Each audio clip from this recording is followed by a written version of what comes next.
Thyroid সমস্যা নিয়ে আজকে আমরা বিস্তারিত আলোচনা করব, বিশেষ করে হাইপোথাইরয়েডিজম নিয়ে, যা আমাদের দেশে অনেক মানুষের একটি নীরব সমস্যা হয়ে দাঁড়িয়েছে। প্রথমে বুঝে নিই থাইরয়েড আসলে কি। আমাদের গলার সামনের দিকে প্রজাপতি আকৃতির একটি ছোট্ট গ্রন্থি আছে, যার নাম থাইরয়েড গ্রন্থি। এই ছোট্ট গ্রন্থিটি কিন্তু আমাদের পুরো শরীরের জন্য অসম্ভব গুরুত্বপূর্ণ। এটি থাইরক্সিন নামক একটি হরমোন তৈরি করে, যা আমাদের শরীরের বিপাক ক্রিয়া নিয়ন্ত্রণ করে। সহজ ভাষায় বলতে গেলে আমাদের শরীর কত দ্রুত বা কত ধীরে কাজ করবে তাই থাইরয়েড হরমোনই ঠিক করে দেয়। এখন হাইপোথাইরয়েডিজম হলো কি? যখন এই থাইরয়েড গ্রন্থি পর্যাপ্ত পরিমাণে হরমোন তৈরি করতে পারে না, তখন শরীরের সব কাজকর্ম ধীর হয়ে যায়। এটাকেই আমরা বলি হাইপোথাইরয়েডিজম। আমাদের দেশে বিশেষ করে মহিলাদের মধ্যে এই সমস্যা বেশি দেখা যায়। পুরুষদের তুলনায় মহিলাদের এই রোগে আক্রান্ত হওয়ার সম্ভাবনা ৫ থেকে ৭ গুণ বেশি। এবার জেনে নিই এই রোগের লক্ষণগুলো কি কি। হাইপোথাইরয়েডিজমের সবচেয়ে বড় সমস্যা হল এই লক্ষণগুলো খুব ধীরে ধীরে প্রকাশ পায়। অনেক সময় রোগী নিজেই বুঝতে পারেন না যে তার কোনো সমস্যা হচ্ছে। প্রথম দিকে যে লক্ষণটি সবচেয়ে বেশি দেখা যায় তা হল অতিরিক্ত ক্লান্তি। সারাদিন কোনো কাজ না করেও মনে হয় শরীরে কোনো শক্তি নেই। ঘুম থেকে উঠেও মনে হয় যথেষ্ট বিশ্রাম হয়নি। আরেকটি লক্ষণ হল শীত বেশি লাগা। অন্যান্যরা যখন স্বাভাবিক আছে তখনও থাইরয়েড রোগীর কাঁপুনি লাগে, শীত অনুভব হয়। এমনকি গরম আবহাওয়াতেও তাদের ঠান্ডা লাগতে পারে। ওজন বৃদ্ধি পাওয়া আরেকটি সাধারণ লক্ষণ। খাওয়া দাওয়া স্বাভাবিক থাকার পরেও ওজন বাড়তে থাকে, কারণ শরীরের বিপাকক্রিয়া ধীর হয়ে যায়।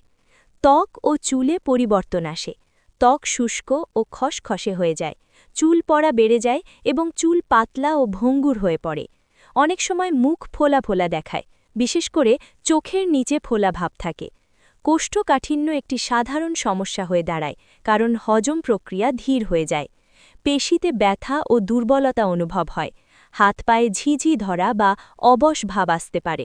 মানসিকভাবে অনেকে বিষণ্ণতায় ভোগেন। মেজাজ খিটখিটে হয়ে যায়, মনোযোগ দিতে সমস্যা হয়, স্মৃতিশক্তি কমে যায়। মহিলাদের ক্ষেত্রে মাসিক অনিয়মিত হয়ে যেতে পারে বা অতিরিক্ত রক্তপাত হতে পারে। হৃদস্পন্দন ধীর হয়ে যায় এবং গলায় ফোলা ভাব দেখা দিতে পারে, যাকে আমরা গলগণ্ড বলি। এই রোগ কেন হয়? এর পেছনে বেশ কিছু কারণ রয়েছে। সবচেয়ে সাধারণ কারণ হল হাশিমোটোস থাইরয়েডাইটিস, যা একটি অটো ইমিউন রোগ। এক্ষেত্রে শরীরের রোগ প্রতিরোধ ক্ষমতা ভুল করে নিজের থাইরয়েড গ্রন্থিকেই আক্রমণ করে। আয়োডিনের ঘাটতিও একটি বড় কারণ। আমাদের দেশের কিছু এলাকায় মাটিতে আয়োডিনের পরিমাণ কম, ফলে সেখানকার মানুষদের এই সমস্যা বেশি হয়। থাইরয়েড গ্রন্থির কোনো অস্ত্রোপচার হলে বা রেডিয়েশন থেরাপি নিলে এই সমস্যা হতে পারে। কিছু ওষুধ যেমন লিথিয়াম বা অ্যামিওডেরন থাইরয়েড হরমোন উৎপাদনে বাধা দিতে পারে। জন্মগতভাবেও কেউ কেউ এই সমস্যা নিয়ে জন্মাতে পারেন। পিটুইটারি গ্রন্থির সমস্যা থেকেও হাইপোথাইরয়েডিজম হতে পারে, কারণ এই গ্রন্থি থাইরয়েডকে কাজ করতে উৎসাহিত করে। গর্ভাবস্থার পরেও কিছু মহিলার এই সমস্যা দেখা দেয়। রোগ নির্ণয় কিভাবে করা হয়? প্রথমে চিকিৎসক রোগীর লক্ষণ ও ইতিহাস শুনবেন, তারপর রক্ত পরীক্ষা করা হয়। টিএসএইচ বা থাইরয়েড স্টিমুলেটিং হরমোন পরীক্ষা করা হয়। হাইপোথাইরয়েডিজমে এই হরমোনের মাত্রা বেড়ে যায়। ফ্রি T4 হরমোনও পরীক্ষা করা হয়, যার মাত্রা এই রোগে কমে যায়। কখনো কখনো T3 হরমোন এবং থাইরয়েড অ্যান্টিবডি পরীক্ষাও করা হয়। প্রয়োজনে থাইরয়েড আল্ট্রাসোনোগ্রাম করা হতে পারে। চিকিৎসা কিভাবে করা হয়? হাইপোথাইরয়েডিজমের চিকিৎসা মূলত হরমোন রিপ্লেসমেন্ট থেরাপি। লেভোথাইরক্সিন নামক একটি ওষুধ প্রতিদিন খেতে হয়, যা থাইরয়েড হরমোনের ঘাটতি পূরণ করে। এই ওষুধ সকালে খালি পেটে খাওয়া সবচেয়ে ভালো। ওষুধ খাওয়ার অন্তত আধ ঘন্টা পর নাস্তা করা উচিত। চা, কফি বা দুধ ওষুধের শোষণে বাধা দিতে পারে, তাই এগুলো সাথে খাওয়া ঠিক না। ওষুধের ডোজ ঠিক করতে কিছু সময় লাগতে পারে। প্রথমে কম ডোজ দিয়ে শুরু করে ধীরে ধীরে বাড়ানো হয়। নিয়মিত রক্ত পরীক্ষা করে দেখা হয় ডোজ ঠিক আছে কিনা। চিকিৎসকের পরামর্শ ছাড়া কখনোই ওষুধ বন্ধ করা বা ডোজ পরিবর্তন করা উচিত নয়। বেশিরভাগ ক্ষেত্রে এই ওষুধ সারা জীবন খেতে হয়। খাদ্যাভ্যাস ও জীবনযাত্রায় কিছু পরিবর্তন আনলে উপকার পাওয়া যায়। আয়োডিনযুক্ত লবণ ব্যবহার করা উচিত। সামুদ্রিক মাছ, ডিম, দুধ ও দুগ্ধজাত খাবার আয়োডিনের ভালো উৎস। সেলেনিয়ামযুক্ত খাবার যেমন বাদাম, বীজ, মাছ খাওয়া ভালো। প্রোটিন সমৃদ্ধ খাবার শরীরের বিপাকক্রিয়া ঠিক রাখতে সাহায্য করে। তবে কিছু খাবার পরিমিত মাত্রায় খাওয়া উচিত। সয়া পণ্য থাইরয়েড হরমোনের শোষণে বাধা দিতে পারে। বাঁধাকপি, ব্রোকলি, ফুলকপি জাতীয় খাবার কাঁচা না খেয়ে রান্না করে খাওয়া ভালো। অতিরিক্ত ফাইবার ওষুধের শোষণে বাধা দিতে পারে, তাই ওষুধ খাওয়ার আগে পরে ফাইবারযুক্ত খাবার এড়িয়ে চলা ভালো। নিয়মিত ব্যায়াম খুবই গুরুত্বপূর্ণ। হাঁটা, সাঁতার, যোগ ব্যায়াম শরীরের বিপাকক্রিয়া বাড়াতে সাহায্য করে। তবে অতিরিক্ত কঠিন ব্যায়াম না করে মাঝারি মাত্রার ব্যায়াম করা ভালো। পর্যাপ্ত ঘুম অত্যন্ত জরুরি। প্রতিদিন 7 থেকে 8 ঘন্টা ঘুমানো উচিত। মানসিক চাপ কমাতে ধ্যান বা শ্বাস-প্রশ্বাসের ব্যায়াম করা যেতে পারে। গর্ভবতী মহিলাদের ক্ষেত্রে বিশেষ সতর্কতা প্রয়োজন।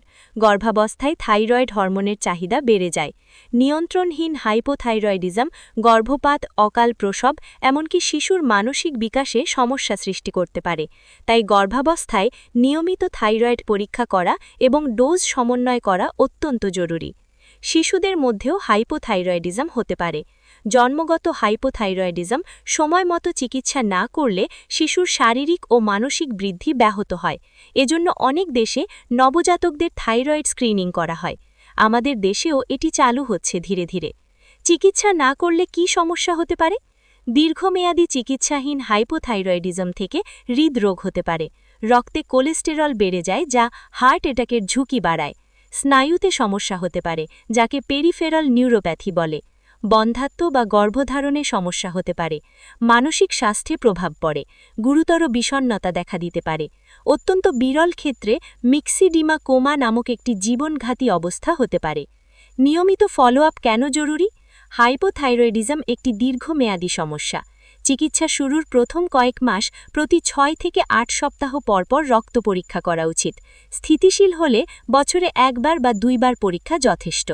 ওজন পরিবর্তন, গর্ভাবস্থা বা অন্য কোনো ওষুধ শুরু করলে ডোজ পরিবর্তনের প্রয়োজন হতে পারে। পরিবারে কারো থাইরয়েড সমস্যা থাকলে সতর্ক থাকা উচিত। বংশগত কারণে এই রোগের ঝুঁকি বেশি। 50ঊর্ধ্ব মহিলাদের নিয়মিত থাইরয়েড পরীক্ষা করা ভালো। অটোইমিউন রোগ যেমন টাইপ 1 ডায়াবেটিস, রিউম্যাটয়েড আর্থ্রাইটিস থাকলেও ঝুঁকি বেশি। মনে রাখতে হবে, হাইপোথাইরয়েডিজম সম্পূর্ণভাবে নিয়ন্ত্রণযোগ্য একটি রোগ। সঠিক চিকিৎসা এবং নিয়মিত ফলো-আপের মাধ্যমে রোগীরা সম্পূর্ণ স্বাভাবিক জীবনযাপন করতে পারেন। উপসর্গ দেখা দিলে দেরি না করে চিকিৎসকের পরামর্শ নেওয়া উচিত। রোগ নির্ণয়ে দেরি হলে জটিলতা বাড়তে পারে। তাই সচেতনতাই এই রোগ থেকে সুস্থ থাকার প্রথম ধাপ।